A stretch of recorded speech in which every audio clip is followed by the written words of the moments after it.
Thank you for listening to the Speaking Out on Sex Abuse podcast with hosts Clara and Jimmy Hinton. If you're new to the podcast, please subscribe and share so you never miss an episode.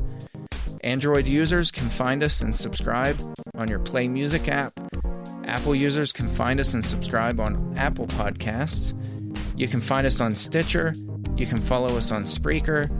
And you can find the podcast on jimmyhinton.org and findingahealingplace.com. Please rate our show, subscribe, and share so that we can spread the word. Let's get into the show. Welcome to this week's podcast with host Jimmy Hinton. And Jimmy's mom, Clara. And today we have a very special guest, Laura Dunn. In 2014, Laura founded Serve Justice. It's a nonprofit organization that's the only organization that provides legal assistance to survivors in campus hearings across the U.S. Laura is no longer with Serve Justice, but she did found it in 2014. She's also the founding partner of LL Dunn law firm, PLLC, where she vigorously enforces victim rights in campus, criminal, and civil systems on behalf of survivors. Laura also routinely serves as an expert witness and consultant on Title IX lawsuits across the U.S. Laura, thank you for being with us. Thanks for having me on. Absolutely. So Laura and I met, when was it? That was November. That was the beginning of November. We both spoke on a panel at Liberty University School of Law. And just hearing Laura, her background and what she does with Title IX just intrigued me. So, Laura, I'm going to let you tell your backstory and why you got into Title IX, expertise, really, and why you went into law. And I'll just let you share your story. Great. Thank you so much, Jimmy. So, Sure. Like far college students, I was a survivor of campus sexual violence my freshman year and did not know at first what to do. I could not immediately identify it as a crime because I thought rape was only when a stranger violently attacked you in the street. I didn't know that rape could be two people you knew from your crew team taking advantage of you while you were drunk and incapacitated. So I stayed silent at first, and then one day learned about alcohol-facilitated sexual assault in a sociology class that I was taking. Someone gave a presentation, and I immediately identified my experience as qualifying as an alcohol-facilitated rape, and then had the next thought be, well, you didn't go to the police, so you messed up. There's no other option for you. So I didn't think there was any options until, again, another class, this time in the summer, a philosophy class. The professor was talking about genocide and sexual violence as part of genocide, and for whatever reason chose that day to stop and talk about campus sexual assault, saying sexual violence isn't something that happens somewhere else. It happens on this campus, and it happens between students.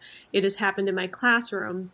And she basically informed me about Title IX. I didn't know that that's what it was called, but she told me that the school had an obligation to help me. And so once that lecture got out, I immediately crossed the street, went to the Dean of Students' office, and reported. And from reporting to the school, I was encouraged to report to the police, and both a Title IX and criminal investigation ensued. Unfortunately, like far too many survivors, I did not get justice. The criminal process lasted about a year, and I met with the district attorney, and he said what happened to you was reprehensible, but not illegal. And he was referencing the fact that Wisconsin was the last of all 50 states to include alcohol as an intoxicating substance under its sexual assault statutes. So I was not fully unconscious, but I was incapacitated, but alcohol did not count as an incapacitating substance under state law. So they did not see a way to move forward with my case.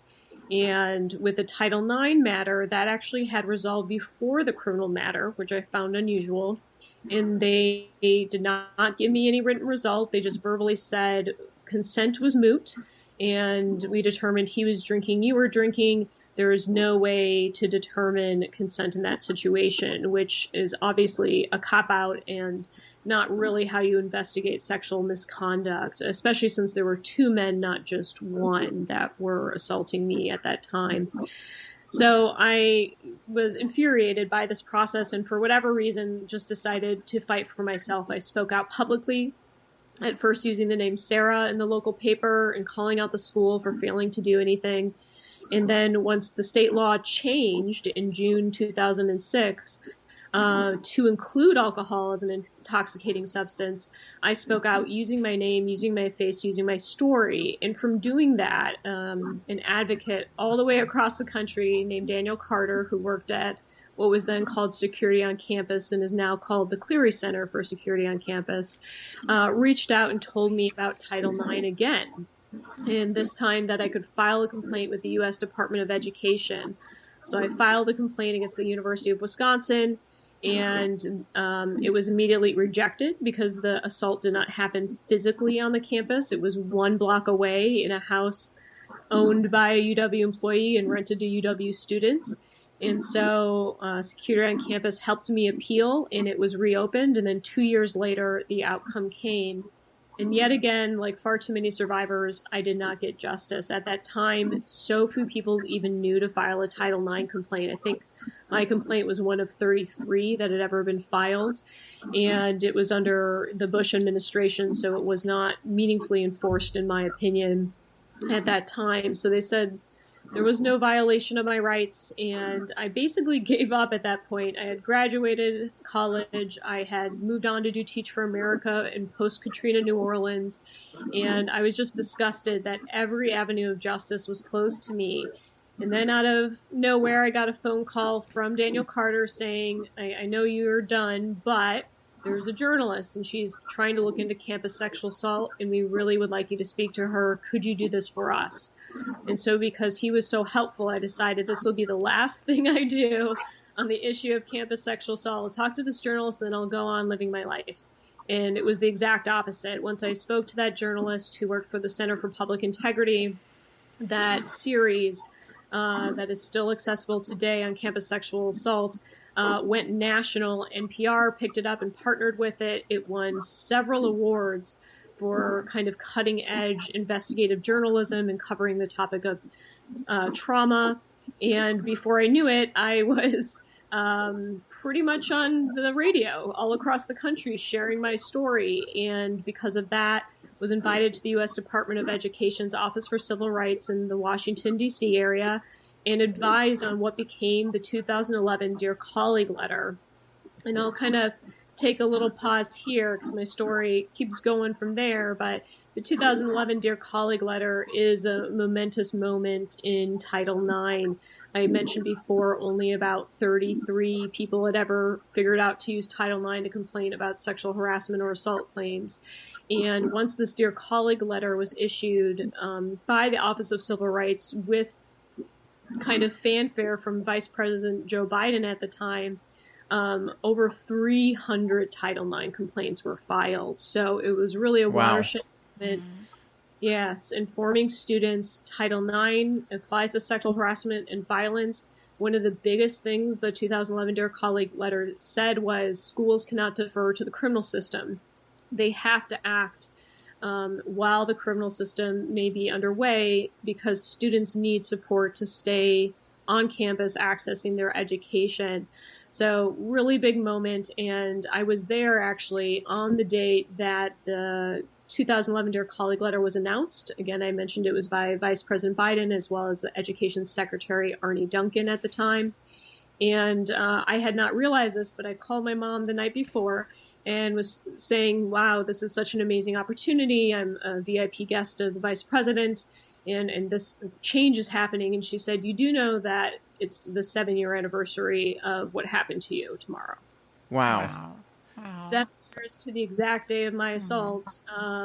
This guidance came out, and I took it as a sign. I'm one of those people, I don't look for signs everywhere, and I don't see them all the time. But once in a while, I think things are so on the nose that I really do see God in it. And I decided that day to commit myself to being an attorney to help survivors because it took 7 years for me to get justice. And if I could do that for myself, what else could I do for other people? So sorry to get a little emotional. It still kind of moves me to this day thinking about it. No, I think that's really incredible. And I think one of the things that's running through my mind is if you were to go back in time when this all first began and, you were shot down and the justice system failed you at first, would you ever think that you would be right here today? No, I think, it's a tough Bible verse where it says God works all things out for good. But yeah, I know where I am now and what I've been able to accomplish. And as much as everything was very painful and very challenging to get through, and there were moments I didn't know if I was going to get through, I definitely see all of it working out to make me the advocate I am today, someone who founded a national nonprofit to help survivors all across the country, who not only changed Title IX guidance, but worked to amend federal law through the Violence Against Women Act in 2013. And so I am thankful that I have this position and this ability, and it's kind of my lifelong commitment to pay that forward. Yeah, that's incredible. Well, thank you for sharing that. And, one of the things that really jumped out at me is how few Title IX claims were filed. I don't know the proper terminology, but how few people appealed to Title IX just a few years ago. And I had never, I had heard about Title IX, but if you were to ask me what it was, even a couple years ago, I couldn't have told you. And it seems like it's one of the best kept secrets that federally it applies to all schools. And I learned through you that includes pre-kindergarten through 12th grade as well. Yes, so even into higher education. Mm-hmm. Yeah, so explain a little bit, since we're doing our series on schools, abuse in schools, that doesn't include college. We're talking, pre-kindergarten through 12. Explain how Title IX applies to them right now. Sure. So back in 1972, Title IX passed as a federal civil right, and it prohibits sex discrimination in educational programs receiving federal funding. So it may not apply to private K through 12 or preschools, but public ones almost always have some connection to federal funding to have Title IX apply. And while the statute itself merely speaks of sex discrimination, back in the 80s, Title VII, which is employment law, found that sex discrimination could include sexual harassment on up to sexual violence, such as an assault or a rape. And so Title IX was likewise interpreted in the 90s to include sexual harassment, sexual violence, not just by members of the school, but also by peers. So other students, when they commit sexual violence that can in fact fall under Title IX, the requirements are that a school has to have actual notice that sexual harassment or abuse has occurred, which is already a barrier for many survivors who don't know that they can speak out or maybe can't identify their experience properly. Sure. But once the school has that notice, if there is substantial control over the perpetrator, such as a student or a guest to the campus, and there is control over the context where that abuse or harassment occurred, as the school has an obligation to respond without deliberate indifference. Now, deliberate indifference is one of those yucky legal terms that's always fun to try to define. They have to deliberately be indifferent to the notice that sexual harassment or abuse has occurred. And that is the ultimate argument that all attorneys are making every single case, and that every school is fighting against every single case. It's a fairly open question. It's very fact specific. And I wish I could say a lot of cases fell within that category, but sometimes cases do not. And so that's why it really matters that people not only think of Title IX as a potential lawsuit, which has that deliberate indifference standard, but to think of it also as a federal complaint to the Department of Education, which historically has not had that high of a standard. They have historically been able to investigate and either mediate or finish their investigation and conclude that violations have occurred to, impact students' access to education. And I framed it as students, but really the statute says no person. So if you are a person seeking access to educational opportunities and benefits, an employee, I have argued it for prospective students, the statute protects you. And the statute also doesn't care who commits the sexual violence, as long as it's reasonably attributed to the school. And that's why it matters if they had control over the person in the context when the abuse occurred. So Title IX is powerful. There's federal lawsuits you can bring on your own to enforce the law, but there is historically the Department of Education's Office for Civil Rights that has enforced this statute primarily. Does it only apply to sexual harassment, or does it include things like bullying and, the stuff that just seems to be so rampant in schools? Does it apply to that as well, or is it just sexual harassment? It has to be sex-based. So if you can argue that it is happening because of your sex or your gender, then you can fall under Title IX. So theoretically, a boy could be teased every single day at school for being too girly or, acting in a way that's traditionally considered feminine. And that may actually qualify because that is based on his sex. He is being sexually or gender-based harassment is occurring. So as long as it is sex or gender related, Title IX may arguably apply. So from my understanding, from a couple articles that I looked up, it looks like not only are schools, almost every public school falls under Title IX, but they also have to have a Title IX coordinator, a designated Title IX coordinator, and they have to communicate that to the parents and to all students. Is that true? Yes, so that is part of Title IX's regulations, which are, again, enforced by the Department of Education. And the two big ones, you mentioned one, have a Title IX coordinator whose name and contact information is known. Their job is to ensure compliance for the institution, as well as to ensure, appropriate investigation and resolution of complaints. And the other big regulation is that all these institutions are required to have a campus-level grievance process for students and employees, and the process must be prompt as well as equitable. And that word equity has a specific meaning. It effectively gives victims rights that they otherwise would not have. If we think about the criminal system, victims are just witnesses. The state is the prosecutor. They're bringing it on behalf of the state, and what the survivor wants is really not of their interest. But with Title IX, it's almost more like a civil case where the plaintiff has their own standing. The complainant can move their case forward and be entitled to the same information that the accused person is getting, to be entitled to the same process and access to that process. So if the accused can bring evidence and bring witnesses, so can the complainant, to fight toe-to-toe and have their claim kind of resolved by the institution. And if it isn't resolved well, again, the Department of Education is one of those ways you can check the institution, or if it rises to the highest level of a deliberate indifference, possibly a lawsuit. So I'm just trying to picture what this would look like in practice. As a parent, let's just suppose that one of my kids is being sexually harassed at school. Whether it's by a peer or a teacher or whatever, I find out about it. I go to the Title IX coordinator. I bring it to their attention. What happens next?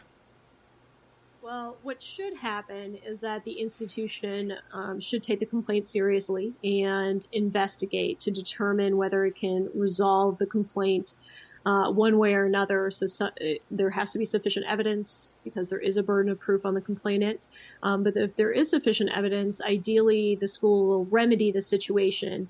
And that means really two things. Remedy means support the victim, make sure they have access to their class free of this person that has created hostility for them, and making sure, let's say they stop going to school during the investigation, maybe making that up with tutoring, or additional classes, some type of remedy to give them the same position they would have had if the abuse had not occurred.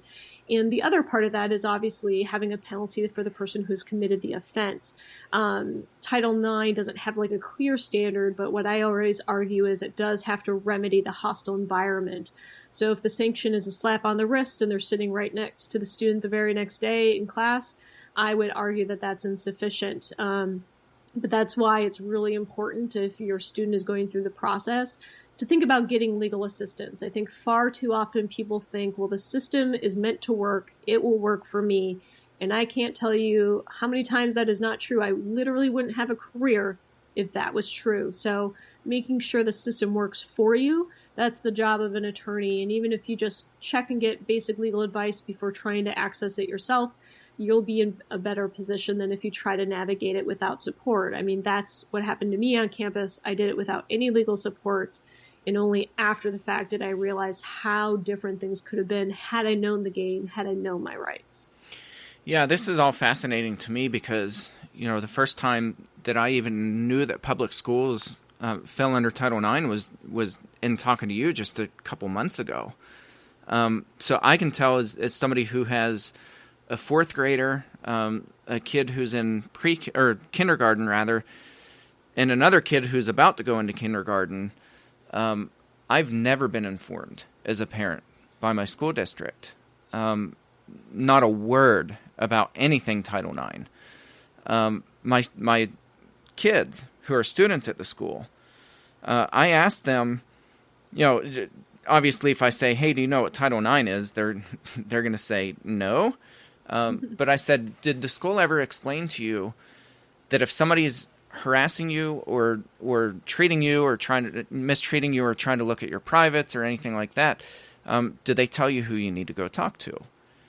And they both just gave me blank stares. And this was just a few days ago. Well, Laura, can you hear me? Yes. Okay. I was on our school board for some 15 plus years, and I know what you're talking about when you talk about the system not always backing us up, the system failing us. I think, Jimmy, in the instance you said, most schools advise students go see your guidance counselor.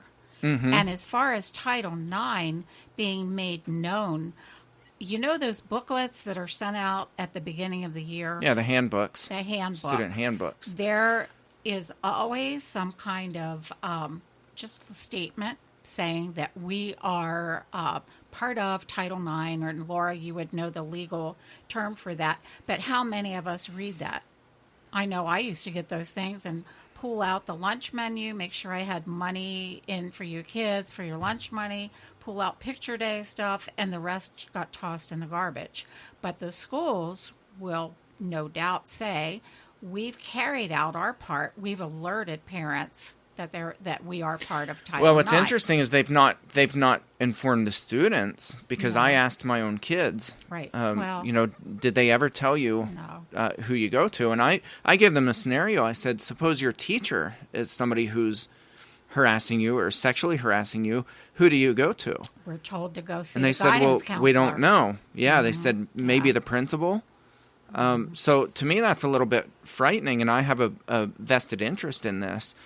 And I also did a training for our school district just a few days ago, and I asked the employees at the school, the same school district, do you know who your Title IX coordinator is for the school? And the question that I got back was, what's Title IX?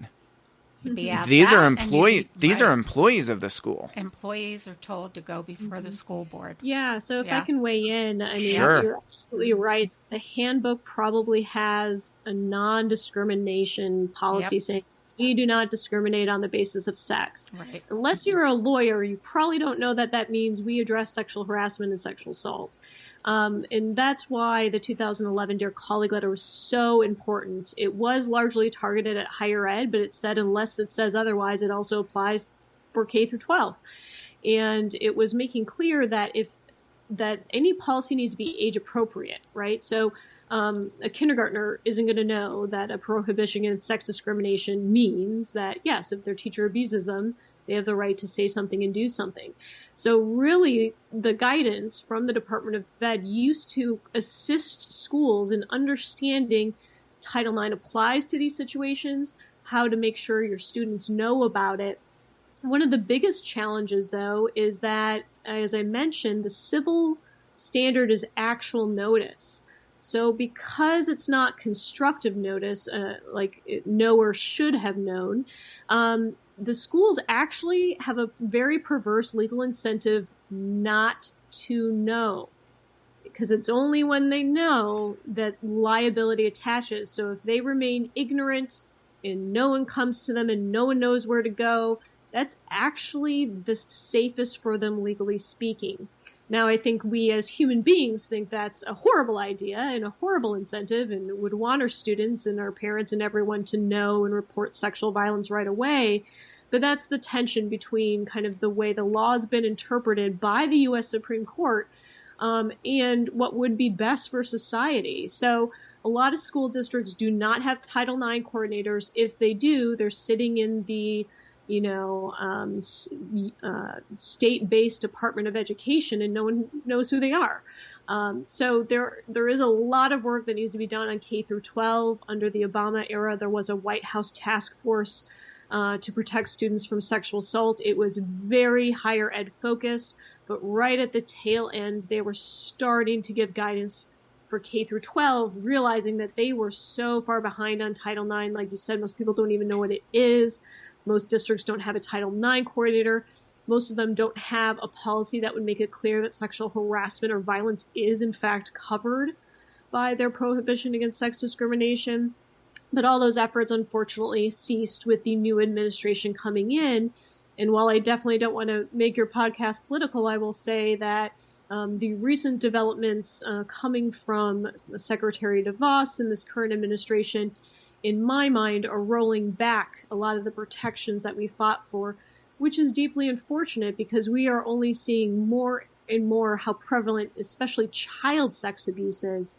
And so if we don't do more to educate K through 12 and preschools that sexual abuse needs to be reported, is prohibited by Title IX, and there is a mandate to take it seriously, I think we're not doing everything we can to keep our children safe.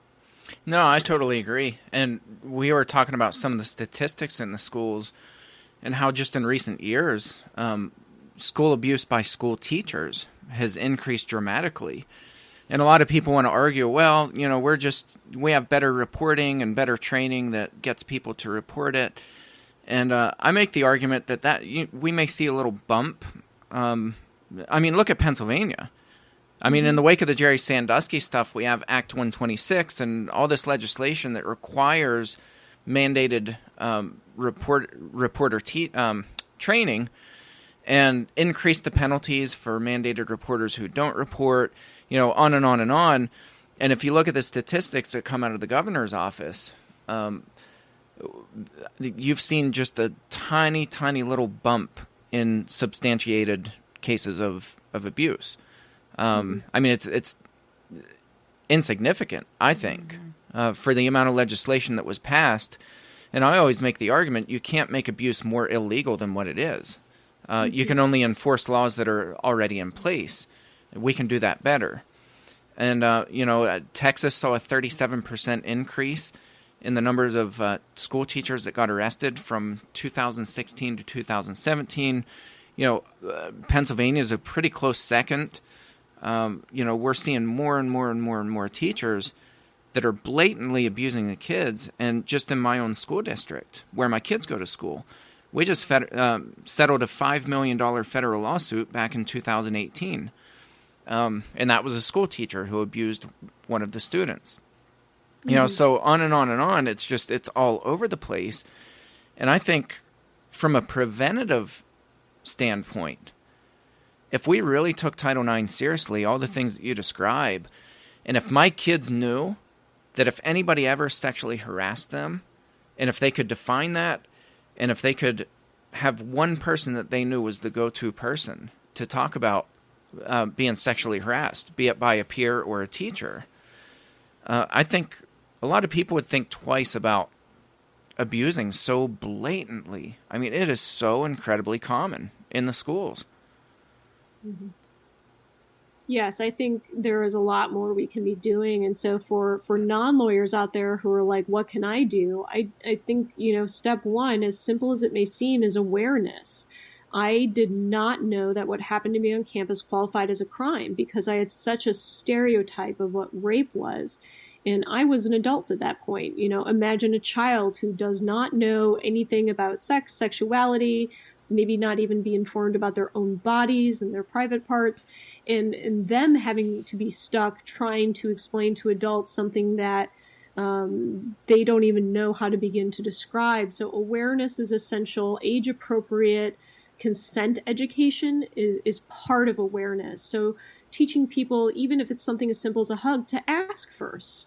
You really need to respect other people's bodies and their spaces. And I will say that if I could kind of wave a magic wand and have K through 12 kind of reform, I would have elementary schools really focus on, preventing sex discrimination. So boys and girls not treating each other different and starting to create, what becomes a lifelong bias. And then in middle school, I'd focus on sexual harassment.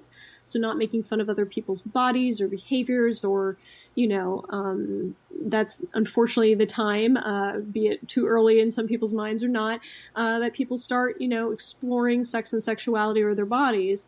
And so really having those conversations to prevent sexual harassment and sexual violence. And of course, in high school, I hate to break it to people, but sexual violence is already happening. The majority of sexual assaults happen to young girls between the ages of 16 and 24. Obviously, for young boys, the ages that they are most vulnerable are much younger. I believe the average age is 6 for a sexual offense. So we really need to be having these conversations. And as parents, we can't be too uncomfortable to explain to our child what their body part is called, that it is private, that is theirs, that people should ask for permission and before touching them. And if anyone ever touches them, that they can tell the parent without fear or shame. Especially in religious communities, I find that shame is probably the number one barrier to people reporting. There's a lot of guilt and self-blame. And while I didn't share this part of my story, I am an evangelical pastor's daughter. My dad was my pastor growing up. He was also my Bible teacher at my private Christian school. And when I told him and my mother what had happened to me, only at the encouragement of the police, because I really didn't want to, I was asked what was I wearing, and I was told that I had sinned because I drank that night, even though it was the first time I had drank in my life. So, wow, I'm so sorry. Yeah, I mean, my parents have grown and reformed and changed, and we have reconciled, but that was a deeply painful moment. There's actually a chapter in a friend of mine's book, Lydia K. Klein. She wrote a book about the purity movement and how damaging it has been to women. And my chapter shows how damaging it is to survivors of sexual violence to be told that we have somehow brought rape upon ourselves by being somehow less than perfect. It is worse to me than the actual rape itself. So within religious communities especially, we really need to remove the shame and stigma around sex and sexuality. Sex is meant to be a beautiful, wonderful gift. It is not meant to be something that is shamed. And by creating shame and silence, we're unfortunately allowing sexual violence and abuse to happen against people. Yeah, totally agree. I totally agree. And you said something that I hear probably 100% of the time from survivors, that what happened to me in the church's response was worse than the abuse. I've not been abused, and I hear stories every single day from victims who have been abused, and in my mind, I can't imagine anything worse than that. The things that human beings are capable of doing and degrading other human beings, it blows my mind. And so to say that the response to abuse is worse than the abuse itself shows how important it is to get this right. It shows how important it is to respond quickly, to respond with compassion, and to really listen to the survivors and not place blame on their shoulders. Mm-hmm. Absolutely. I mean, it's a contemporary topic in the news, but, Kobe Bryant recently passed away, and obviously in a very tragic manner, as did his daughter and several others. And so many people brought up that topic to me, and I kind of looked at them and I said, you do know he was accused of rape. And the reason that in the wake of this news, that's all I can respond with is, I think as a survivor, when we see so many people mourn others who, there's significant evidence that a very violent attack occurred. It may not have been criminally prosecuted, but it was sure settled to avoid, further information that was already public from coming out. And, we see other people kind of turn their backs and turn a blind eye and really not engage with what we have gone through and how we might feel. And there's something so alienating about that. Trauma is already horrific. Your body is dealing with it. But then when no one near you can understand and support you, and if anything is supporting someone who you see as abusive, it really kind of isolates you. And it's unusual that social isolation is somehow the worst of the pains. But, I believe even the description of hell, or the weeping and gnashing of teeth, that is describing isolation, separation from others and God. Yeah. Well, it's interesting you brought up the Kobe Bryant thing because, it bothered me immediately that I saw friends of mine and even abuse advocates who were like almost putting him on this godlike status. Like, and I understand mourning the death of a public figure, and, I totally get that. But, I mean, not one mention of, this was a very credible allegation of rape. And I remembered that case. I remembered, I'd kind of forgotten about it because I just don't follow sports at all. But when I saw that Kobe Bryant had died, that was the first thing that I remembered. I was like, wait a second, didn't he have this case of rape that he admitted to a lot of this, though he said it was consensual. The what they discovered when she went in and did the rape kit and all that, she had multiple tears, and this was a very violent rape, and there's evidence for that, and some advocates were brave enough to say, hey, but wait a second, while you're all applauding him, it's a little bit more complicated than that. And I've seen people just all out attack those advocates for saying that. And they're like, now's not the time. How could you bring this up? Let the man grieve and let the public grieve. And it's interesting just as a spectator to sit back and watch. People get so angry towards survivors if they express what's on their heart and what's on their mind. And I just think we have so much work to do. And it really explains a lot about why survivors don't speak up. Yes, I think the public is seeing a shift where survivors are starting to be able to own their anger and do so in mass. The Kavanaugh hearings was another flashpoint where so many survivors were speaking out. I believe, the RAIN hotline was overwhelmed with reports. Like, survivors everywhere were like yelling and saying, we are here and we understand and we can sympathize with this poor woman who wanted to move past it. And here she is feeling it's her obligation to testify before Congress about this violation that happened when she was so young, and not fully being believed. I think a lot of people tried to have their cake and eat it too by saying, well, she probably was assaulted and remembers it, but it just probably wasn't him because we believe him too. And that's, to me, the hardest part about all the work that we are doing to address sexual violence. We as a society are getting better at supporting survivors, are admitting that sexual violence happens more and more, but for whatever reason, we don't want to admit who commits it. It has to be some boogeyman. It has to be someone else. It can't be son, our uncle, our relative. It can't be a public figure. It can't be a good sports athlete. It has to be another person. And we never want to admit it. But you know what? The people who perpetrate sexual violence are those who are entitled and who are powerful in one way or another, and oftentimes very persuasive. Otherwise, they couldn't get away with it. So I think we still have to grapple with accepting that sexual violence happens sometimes by those we may consider to be our heroes. And we are still obligated to stand with survivors, even when it's our friend or our hero or some other important figure in our life who's been accused. And that is hard. I understand the cognitive dissonance that creates within a human being, but I assure you, as a survivor who's been on the other side of that equation, not being believed has made me think about ending my own life at points. The desperation to be believed after something so horrible has happened to you is so palpable. It is hard sometimes for survivors to do anything but despair. And so you really are the difference when you support survivors in them being well and being able to move forward with their life just by believing them and supporting them. Yeah, very well said. Yeah, I mean, we lived that with having to report my dad, your husband. Yes. We had to immediately believe that these allegations were true, and we had, absolutely no reason to believe before my youngest sister disclosed. We had no reason to believe that he had ever abused anyone. We never suspected it.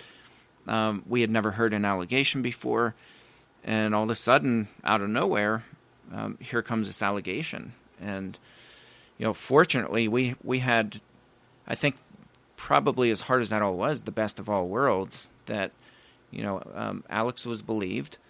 You and I reported immediately. The justice system was incredible. It was swift. Yes. He was locked up almost immediately. After a year investigation, he was sentenced. He was given a life sentence. He'll die in prison. From start to finish, we got what very few people ever get. Right. And it's just so hard. So, and Laura, yeah. I shudder to think of all the survivors of abuse who are not believed. In talking with my daughters, that's the very first thing they say is, "We are so thankful that you and Jimmy believed." That, and honestly, we had no reason not to believe Alex, but I appreciate what you said about the whole religious thing coming into play, because I have heard others who have been raped, and the very first question is, as you said also, what were you wearing? What were you doing? Who were you with before this happened? What hour did it happen? And they are interrogated as if the one being abused was the one that was wrong and, being somehow sinful. So I appreciate every single word that you have said, powerful words, and I appreciate you so very much. I have not met you in person, but as Jimmy did, but I would love to at some point. You're a power-packed lady, and I thank you. So you are. Thank you so much for that, and for your just sharing your story. You have helped unknown amounts of people, I am sure. Thank you so much. Well, thank you. That's been very kind. It's making me emotional. You don't often get thanked when you're a survivor for speaking up, so thank you very much for recognizing. Very welcome. So, I'll ask a final question. You talked about waving your magical wand. Let's just assume that we don't have a magical wand, but we are people who are out here like yourself, who are just tirelessly trying to educate people, trying to tell our story, trying to get people to shift the current culture. Little by little, advocates are making a big difference. They are making a tidal wave in our national culture for the good. Where do we begin with schools? Where our kids, to be honest, I fear sometimes for them going to school just because they spend so many hours there and they have to. They're captive. I can't be there when my kids are there, and I have the luxury of being able to train staff at my kids' school district, so that's been a big blessing. But what do we start doing to shift the culture in the school, to give them a more of an awareness about Title IX? Because I think it's just such a powerful tool that is not being utilized because people don't know. Students, parents, even teachers don't know about it. Where do we begin? I definitely think there's a few ways to begin. So one, if you want to have some armchair activism opportunities, because I love activism myself and I think it's deeply empowering, just look and see if you can find the Title IX coordinator for your school or school district. Oftentimes it would be school district wide in K through 12. And if you cannot find anyone in the entire school district called the Title IX coordinator, I actually encourage you to file a complaint with the U.S. Department of Education. It is such a basic step. And while it may not seem like a lot just to have an employee designated as a Title IX coordinator, that employee's job is to know about Title IX and ensure the entire institution is compliant with Title IX. So by virtue of someone being assigned and taking on that role, you're forcing the institution to learn about Title IX and to be prepared. And you are creating that report source that everyone hopefully will be notified about as the school comes into compliance because the Department of Education is looking over their shoulder. And if you're worried that that sounds severe, it's really not. The Office for Civil Rights has never once fined a school for violating Title IX in its entire history. So what will happen if you file that complaint is this OCR will probably open the complaint, which means the school district gets notice, and the school district will probably come into immediate compliance and then show OCR, hey, we fixed it. And then OCR will close it. It seems so small, but it will be the most powerful mechanism because you're forcing the federal government to look over the school district's shoulder until it does what it is already supposed to do. If you're a little more mobile, if you want to get away from a computer and get out into the community, obviously, parent-teacher associations, school board meetings, bringing up this topic to make sure that there is annual notice specifically about sexual harassment and violence, that there's annual trainings that are school age appropriate for students, as well as parents to know about not just Title IX, there's other civil rights like disability rights that schools don't always pay attention to as well. So having kind of a know your rights session for parents, for students that is age appropriate is a powerful tool.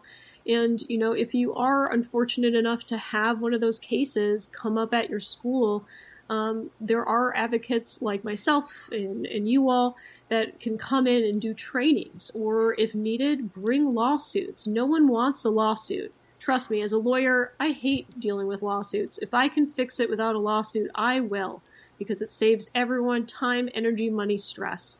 But unfortunately, there are some institutions where they are only going to hear it when it hits their pocketbook. And there are people like me who are ready to do that if that's what it takes.